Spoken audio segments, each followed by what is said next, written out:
à tous à votre émission que vous aimez beaucoup, Chef Buzz. En tout cas, mbote, bonjour, bonsoir. Ça dépend de l'heure à laquelle on a bichou. On est bino trop militaire d'amour. On t'a appelé un ami podo. La émission n'a bino Chef Buzz. Alors, un grand merci à Anna Yeme, quoi. Bien zambi, talara sans yemo boulou. On dit un grand merci au créateur du ciel et de la terre. Qui nous a permis de journal le loi comme un comme sans oublier les number one de la chaîne Congo France Télévision, mon chef. Didi Dipouma depuis la France, des gros bisous à vous, mon chef. Sans oublier mon pasteur, à qui j'ai dit un grand merci. Jean Bosco Kabengele de partout, tu me suis, je t'aime beaucoup. Alors, tant qu'on soit dans l'émission, aimez, likez, partagez. Pour ça, bisous, va bien, talara. Juste numéro affiché à l'écran, c'est un numéro qu'on permet de travailler. Pour ça, la bisous, remarque. Pour ça, moi, commentaire. Ils auront bien, talara, sans remarque, sans commentaire. Moi, tu évolues, exactement. En tout cas, ma remarque, ma conseil, ils auront toujours la bienvenue. Il y a des autres émissions, et on a conseillé modifier du jour au jour, et on a améliorer pour que ça en plus. Alors, dès qu'on a le barabinita d'amour à Soukara, la chef Kunate, na Soukara na plateau, na Kitarati, na Mabile pour nous rejoindre. Information, ils sont sur pour la bino. Alors, nous avons lelo, nous avons commis na Mongafula, précisément dans les quartiers Kindele et Mabanga. Ici, quand on a le number one de l'église cité Bethel Kindele, lui, c'est qui? C'est le pasteur Israël Wembelo, à qui j'ai dit bonjour, pasteur. Bonjour, Massa. Na pasteur Israël Wembelo, l'autre, si j'ai un abus, le sex tape, un fléau qui détruit l'église corps de Christ. Sex tape le loup. En tout cas, le loup, il dit à Bassal Nzambe. Il dit à Bayembi, soi-disant, Bachan, chrétien, musicien chrétien. Il dit là-bas, comme exposé partout dans les réseaux sociaux. Vous avez posé au monde, en tout cas, sex tape, il y a un X, pasteur Y, qui est déjà cliqué, il y a un des autres on veut savoir pourquoi Makamboana. Ni les a, pour ça, la sex tape, Bassal Nzambe, le loup. Et comment, en tout cas, du jour au jour, exact, la liste de la moki, pasteur Y abimi. Toi, tu la moki, moyen X abimi. Pourquoi? On a le lot, tu quittes une église, tu es qui me dit Mabanga, pour la construire, pasteur Azal Mbelo, a expliqué un peu pourquoi si j'ai pourquoi les locaux, et combien de répétitions. Est-ce que ça va bien les moyens à Wasuka? Est-ce que ça par influence? Est-ce que ça n'y est à diable? N'enga mabora qui na sia mokilo na kanda ya mwana yepe aza ko se venger envers biso tous les animaux. Papa Israël Mbelo. Opération Sexta. Est-ce que ici comme yo kango, est-ce que si on montre quelques vidéos to eza si j'ai mon quoi si capé na wepa na yo lelo.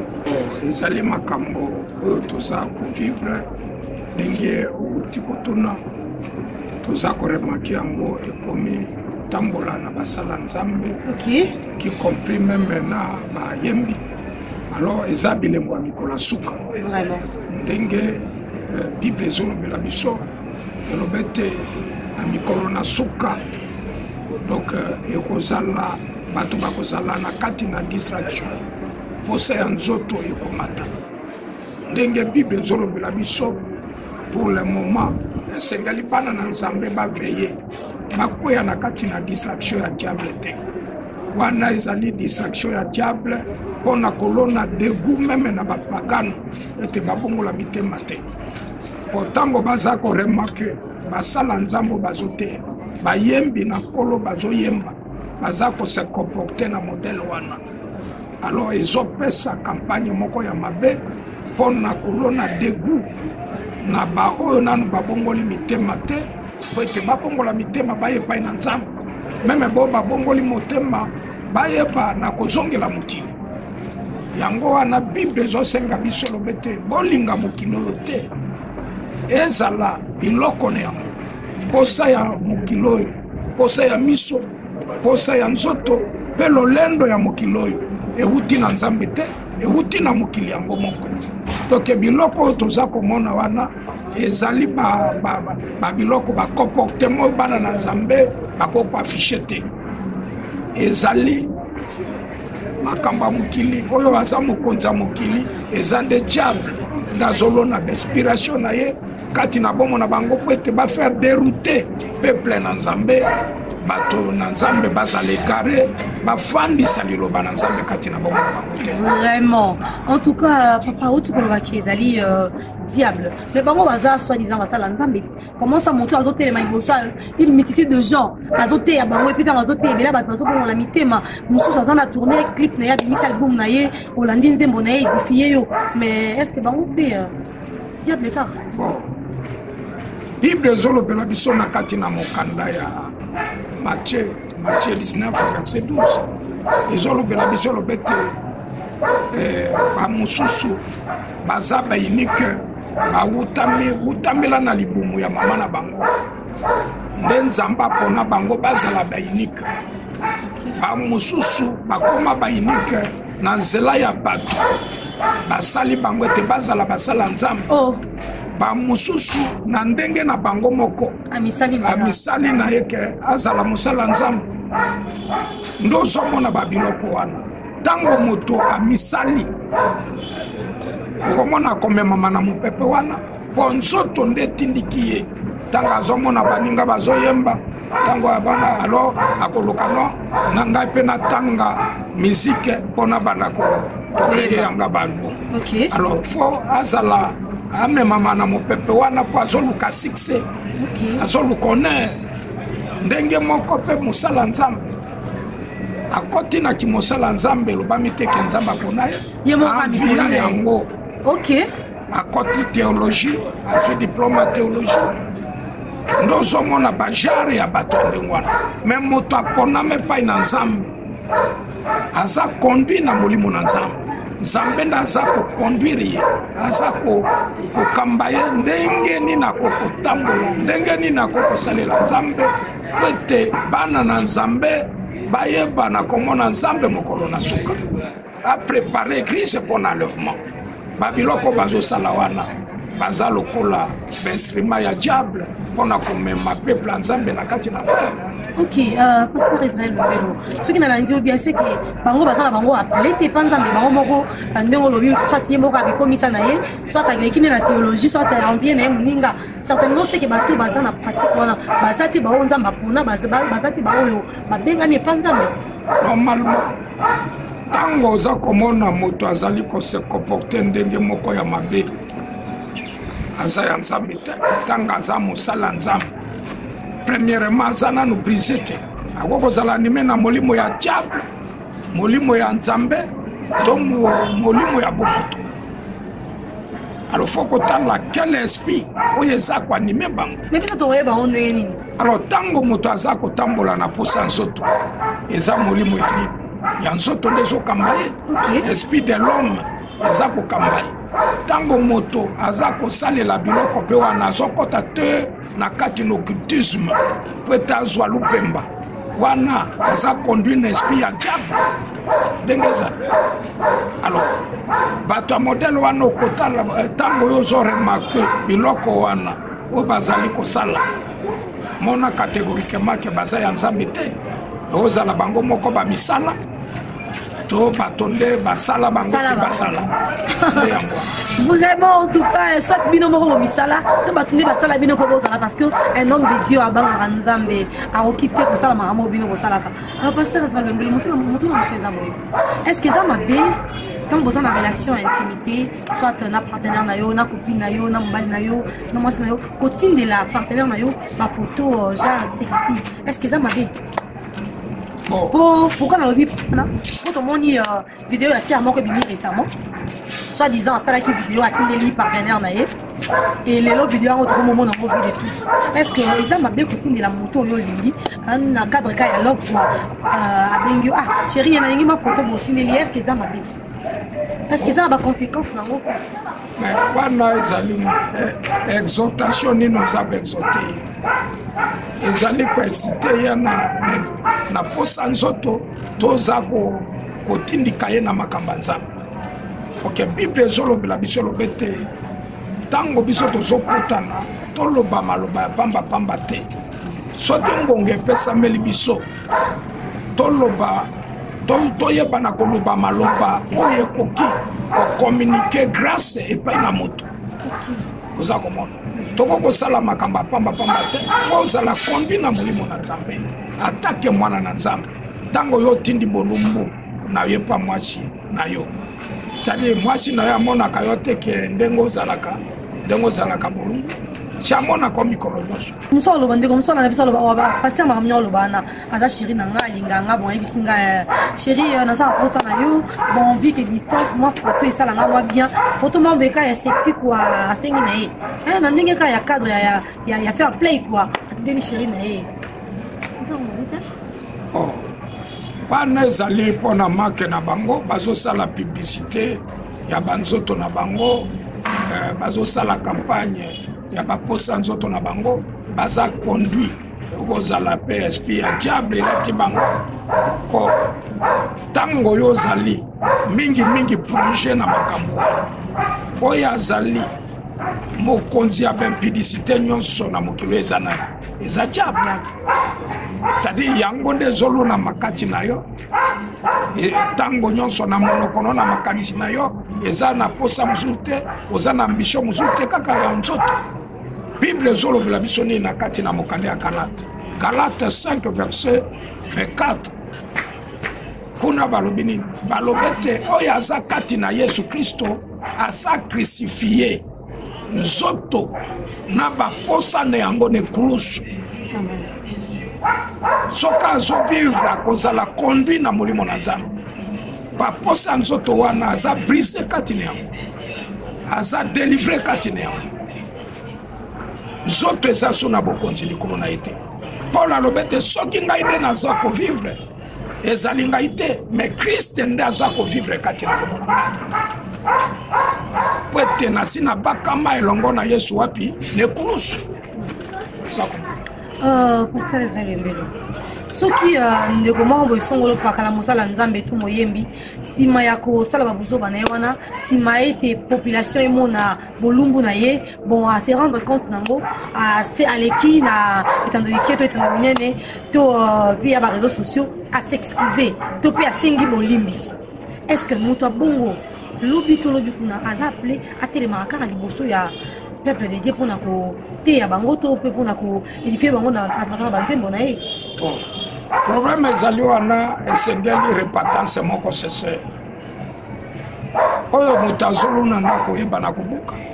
Bible ezolobela biso lobete Nzambe bakosaka ye te nyonso eza polele na miso na Nzambe moto oyo azokonte biso nde Nzambe lelo oyo okokobeta tolono naza ya Nzambe naza mosala Nzambe naza moyembi moko ya extraordinaire oza komisala ndenge na yo mais oyo azokote biso nde Nzambe kobeta tolo na biso komikomisa tukombuluka makambo ndenge na ndenge eza na tina moko te Nzambe nde azokote biso oyo moto azolona nde yango akoluka ndenge mokanda ya Ephésiens 6 verset 7 eza kolobela biso moto moko te ayeba na kokanisa neti azokosa Nzambe azodrible Nzambe. David alobi nini na kobatama wapi po ete Nzambe amona ngai te ezala wapi Nzambe azomona makanisi na yo Nzambe ayebi posa na yo na motema Nzambe ayebi ndenge esengeli c'est-à-dire moto aza polele liboso ya nani ya Nzambe okoki komibomba te. Donc ceux qui ne comprennent bien, ceux qui moutou après babuzo banaye wana nyonso azu conscience na ye et bien à se repentir sincèrement aza appelé à kozongela mosala na ye normalement. Oui, soki akei kosenga bolimbi c'est pas basala Nzambe confesser basala Nzambe babondeli pona ye asengi mawa Nzambe Nzambe restaurer ye et azui décision te azongela so makambo wana te akokozongela mosala na Nzambe tango Nzambe restaurer ye ayebi na kozongisa ye kati na bomoka longo na ye akokozongela mosala na Nzambe.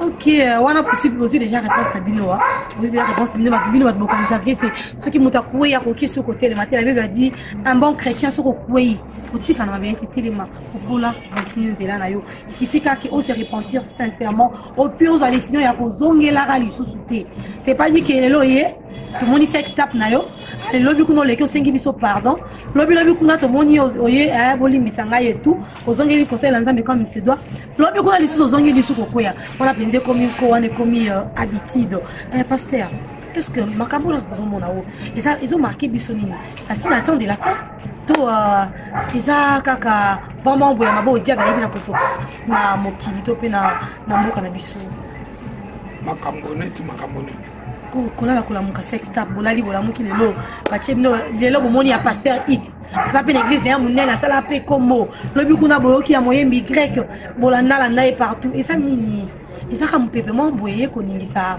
jeunesse pepement boye parce que soki otali bien bapasteur ebele ya bapasteur oyo asala pe bakombo ya minene non tout le monde a sex tap na bango mais la majorité des hommes les ara ba jeune pasteur tout moi jeune pasteur mon babimi bomoni sex tap na ye tout moi moyebi mambo ya bimi mpanzi kuna bomoni eza nini bilemba tango suka to ezaka ka diable kaka fuli ne kampe na kati ya mokolo normalement ndenge taona utaki koloba eza bilembo ya mikolo na suka pe diable aza sima na bango omoni tango bilembo ya mikolo na suka etelemi yo lukete ozala na kati na bilembo ya mikolo na suka olandisama na plan na nzambe ke mikolo na suka bato bakozala rempli du Saint-Esprit yo ozala rempli du Saint-Esprit eza te mikolo na suka bato bakozala bempidike yo pe osopani bato bakozala na lokoso mbongo yo pe osopani non donc il faut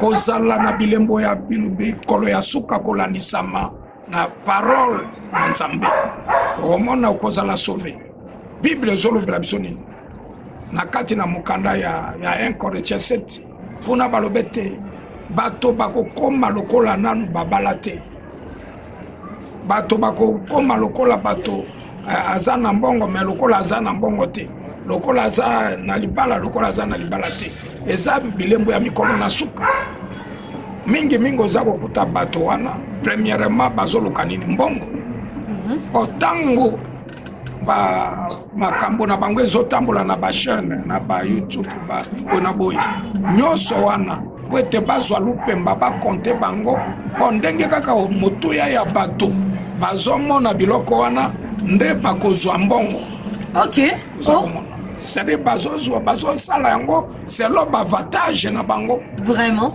nde yango wana oza komona po bazokoma kama babillionnaire koma na bango ebele vraiment quoi sert de gagner le monde entier un jour tu finis par perdre ce qui est ton âme kozonga mwasi mamoki qu'est-ce que bato bazosala bakombo baza mpe na mbando na bango to mpe lifuti moko boye oyo lolo ebombeli bango bato nyonso bazopratike makambo eza ya malamu te est-ce que eza mpe na rémunération na bango oyo lolo ebombeli bango mokanda na nzambe ezolobela biso malamu na kati na mokanda ya Galate 5 à partir ya verset 19 kino na 21 mokanda elobi nini bato ya modele wana bakomona bokonzi na nzambe te par na bango eza na lifelo ndenge ezali bato nyonso bakambami na posa ya nzoto suka na bango eza nde affaire bakomona nzambe ta ndenge ezali ngongo oyo okoki komikumisa naza na molimo mais oza kotambola le contraire na volonté ya nzambe yebaka ete sort na yo eza affaire. Vraiment, comme la Bible le dit, le salaire du péché, c'est la mort. La mort, c'est pas seulement la mort physique. Physiquement, on peut te voir vivant, mais même spirituellement, il souffre. Même soit physiquement, matériellement, financièrement, lui, il a la façon de ceux qui s'engagent, on peut ça conseil. Na bateau yo, c'est lancer la pratique wana. Na moto yo azolinga peut-être mususu ayeba kite kezala ramabe ye pe chérie bisela kitinelanga mususu bendenga landa biso boye et considérer que non basenge patinda photo ce que sengelo pe ça conseil na bato bazana pratique wana ko conseil bango ni en tant que papa en tant qu'un père spirituel en tant que mosala nzambe conseil nyoko pesa na bandeko yo ba se livrer na ba pratique o eza mabe o ezo salir l'église corps de Christ conseil nyoko zala ni pas conseil on a conseil na bango ezalete bazala réellement kati na Yesu posoko zali réellement kati na Yesu Kristo tokomona changement okota kati na bomona yo Bible ezolobela biso lobe te bao baza kati na Yesu bakomi bikelamu ya nini ya sika. Bomoto nyonso ya kala lolenge nyonso ya kala elongwe bakomi bato ya sika kati na bomona bango. Pe mokande ezolobela biso na Galate 5:16 elobe te tokambama na molimo po ete bokokisa posa nzoto te. Alors conseil na koko pesa ete luka okoma réellement mwana na Nzambe. Luka okambama na molimo na Nzambe po ete omona Nzambe mokolo na suka. Nyonso ya mokili oyo eza vanité de vanité nyonso ekoleka kasi liloba na Nzambe ekotikala. Bible ezolobela biso lobe te boyo bazali conduit na molimo na Nzambe nde babengami bana na Nzambe. Na kati na Romains 8 verset 14 kino na 16 na 16e kuna balobe te molimo ye moko azoloba kati na biso ete tozali bana na ya Nzambe. Alors na nzela ya kokambama na molimo na Nzambe, molimo na Nzambe esengeli abanda koteya yo mwana na Nzambe akokosala boye te, mwana na Nzambe akokotambola boye te, mwana na Nzambe akokolata boye te po ete omona Nzambe mokolo na suka. Donc etalisa identité na yo malamu ete ozali réellement mwana na Nzambe. Comme maman na mupepete, comme man influence ya baninga te zala conduit na molimo na Nzambe po ete omona Nzambe mokolo na suka. En tout cas, zala conduit na molimo na Nzambe po ete omona Nzambe na mokolo na suka. Je dis un grand merci à vous mon papa que j'aime bien, Jean-Marc Boumali, de gros bisous à toi. Sans oublier à Balobi, à les grands caméramans, Junior Lokonga. Je dis un grand merci à l'équipe technique qui est là. Là je vois Christian Touré, je vois mon caméraman privé. Dino quoi, c'est le Dino. En tout cas, des gros bisous à toi. Sans oublier l'interprète international, hein, Sarkozy. En tout cas, Balobi ya Yonde quoi. Hein, Balobi ya Gefimi puis Sarkozy. Un grand merci pour le coaching, un grand merci pour tout. Je ne peux jamais oublier mon dipro Gaëtan. Pasteur Masongi et Panayo. Balobi Boye. Moutou Alandi yo, Asepela Lobi non, c'est pasteur il a bien parlé. Ce qui s'engage à Monayo, en Monayo, à l'église, ils ont situé précisément Wapi. Et puis, numéro de téléphone, c'est que vous avez important. L'église est allée dans la commune à Mungafula. Na Kindele sima ya kabisi na route Kimwenza numéro 39 église cité Betel Kindele Mabanga donc chami wa numéro nanga ya téléphone ezali 090 71 58 690 Kubandela son numéro pour l'ande comme sous bandela pour comment à continuer 090 71 58 690. Pasteur, après ça programme, il y a qui comme tout ça goloba. Bon, un souci, oh, y'a pas journée une église déjà. Bon, programme à quitter Zaliboye. Mardi, Tozana quitte d'enseignement. Zobanda, les 17h, Kinon à 20h. Mercredi, Tozana plein de combats. Zobanda 17h, Kinon à 20h30. Puis mon coloya vendredi quitte d'enseignement 17h à 20h. Nayambaka chaque mercredi à 15h et à 18h. Puis chaque samedi de 15h à 18h. Tout ça fait une campagne d'évangélisation. Ok. Oui, bon, Bissami, à l'église, na esplanade, ils allaient à la place. Campagne. Temene yango ezalete Jésus-Christ le réparateur des vies des hommes. Nde mama likambo na biso yango wana Yesu atelemi mpona korepare vie ya bato oyebeba na kati na campagne ekobanda le 5 août kino le 7 août misiko à partir de 15h kino 19h. Vraiment, Jésus-Christ, le réparateur de vie des hommes. Si mon invité, on a déjà invité, on a roya déjà. Donc ça ne sert à rien aussi car c'est important pour y pour nous réparer ma vie n'abisso et kufa qui ma vie n'abisso qui n'a problème. C'est important pour y pour qu'il nzambe oyo aza miséricordieux nzambo ya bolamu et ben ko réparer ma vie n'abisso. En tout cas na invité yo pour moi na nzala wana tango ya dès ko mato kuta NMB avandi wala quand les ara na caméra na main na mpanzi ko to zala wana ngana yo dino to zala wana pour couvrir en tout cas campagne mobimba na ebité ikunika malamu nzambo ko c'est ya kozanga to c'est la biso ya malamu pasteur bilo bana ya suka vous par rapport ya bande ko so ebina kolanda yo mono ya suka par rapport ya situation où ça s'est passé actuellement na kati ya mboka na biso na kati ya mokili na biso parole ya suka par rapport ya jina biso ya lelo ezaneli makambo ezokoleka na mboka par rapport à quoi par rapport ya guerre ya este moi liloba moko c'est malamu liloba ezali wana ezali te tozobondela po ete nzambe alongisa biso mpe elonga eza na ngambo na biso ate eteni moko te ya mabele ya mboka na biso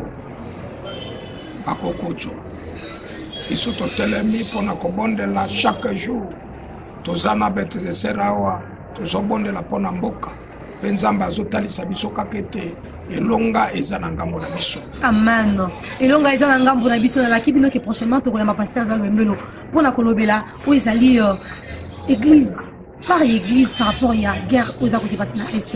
Est-ce que l'église est carrément beaucoup? L'église est manifestée volonté église par Nangwezani par rapport à la guerre aux accords passé dans l'Est. Alors c'est par ici que nous mettons un point final. On a Yabino Anambi Pro de Bénédicte Tumba, autrement appelé Benita d'amour, avec votre émission que vous aimez beaucoup, Chef Blues. Moukula Lelo Tebina Kolobela Ozali, les 7 étapes, un fléau qui détruit l'église corps du Christ. Pasteur Zalwe Mele Bina Kolakisa Biso, Kiza Malamuti. Il est là où il à la typicité nous tous en mon centre à reçoit jamais photo naïe atteindre la partenaire naïe parce que Bible le bien n'attend on a aux autres il y a routine la photo c'est mieux au édifier attendre on a ma verset biblique en tout cas là c'est plein dans ma case tant on reçoit au pendant sa vidéo non il y a 60 hein vidéo non 60 pardon routine de la partenaire naïe vous capote il y a ta verset biblique non on attend ils ont dit c'est pécatina en tout cas j'ai aimé ces moments en tout cas j'ai dit un grand merci à mon géniteur. Lui, c'est mon papa chéri que j'aime beaucoup. Mister Ben Moukengesha, il est partout, tu me suis, je t'aime tellement beaucoup. Sans oublier les grands tontons Gévancy, en tout cas, on oublie la famille d'abord. La famille est sacrée. On oublie Yende, Yenda Banja pendant la lundi, quoi. Gévancy Tukungulu, ainsi que ça. Bonjour, maman Kanite Naoki Balaye, maman Lorngemba, de gros bisous à vous. Sans oublier les petits tontons, lui c'est MDM, Jérémy Michel Bona. De gros bisous à toi les tontons de mes enfants. Sans oublier Miradi Oté, hein. Snamit Mukendi, je vous aime tellement beaucoup. Là, je vois ma fille chérie, Mirakonga. Maman t'aime beaucoup. On va qui n'a pas arrêté. D'abord, l'offre, on a pas répondu, ça va bien. Sans oublier, en tout cas, toute l'église corps du Christ. Là, je vois, hein, mon pasteur que j'aime bien. Amiebi. Hein? Alors, des gros bisous à vous. Je vous aime beaucoup. En tout cas, dans le Bible, likez, beau aimer, beau partager la vidéo, et que ça, bisous, moi, bien. Bas commentaire, Nabino, bas message, Nabino, et la Sarake Bolanda, bisous. En tout cas, je vous dis un grand merci. C'est par ici que nous mettons un point final. Merci Nanzambe parce que tu vas naïe, tu sais que ça sera toujours naïe. En tout cas, je ne peux jamais finir sans pour autant que vous en naïe. Non, pas qu'il va Nanzambe. Après Nanzambe na soukara naïe. Je dis un grand merci à mon chef, Messier Didi Dipumba, depuis la France pour la confiance, pour l'assurance. Aujourd'hui, ça moi naïe toujours. En tout cas, des grands merci à vous. On se retrouve prochainement à la même heure, à la même chaîne, avec la vôtre Benita d'amour. Merci.